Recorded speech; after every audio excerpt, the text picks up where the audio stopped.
स्वतःच्या आयुष्याचं रणांगण करून लढत असतील, परंतु या सरकारी कार्यालयामध्ये मराठा आणि कुणबीची पुरावे असून सुद्धा लपवून ठेवणारं सरकार आजपर्यंत त्यांना न्याय देऊ शकलं नाही.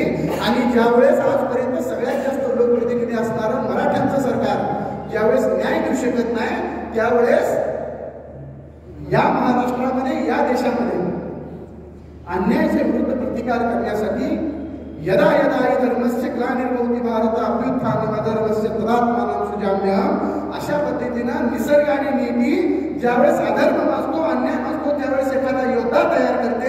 त्याप्रमाणे या मराठ्यांवर होणाऱ्या अन्यायाच्या विरोधात, या मराठ्यांवर होणाऱ्या अधर्माच्या विरोधात या महाराष्ट्रानं, या देशानं 2.5 एकरवाला 35 किलोवाला न मॅनेज होणारा स्वाभिमानी समाजाचा स्वाभिमानी नेता निर्माण केला. त्याचं नाव आहे मनोज जरांगे पाटील. आणि त्याच्याबरोबर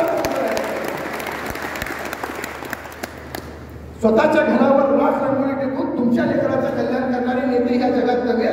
त्यातला एक नेता म्हणजे हा मनोज जरांगे पाटील आहे. आणि त्यांच्या बरोबर खरं तर त्या नेत्याचं शिक्षण कमी आहे, पण आमच्यासारखं शिक्षण घेता घेता डोक्यावरती केस गेलेली कित्येक उच्च पदवीधर, उच्च विद्याभूषित लोक त्या नेत्याचं गुणगान करतील, कल्याण करतील. त्याला हिंदी सुद्धा बोलायला येत नाही, तरी सुद्धा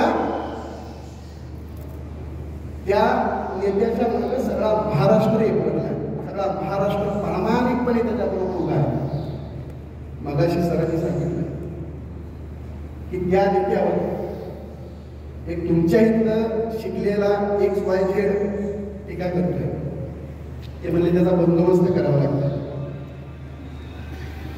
त्याच्या विरोधात आपण रणनीती आखू. महिला आहेत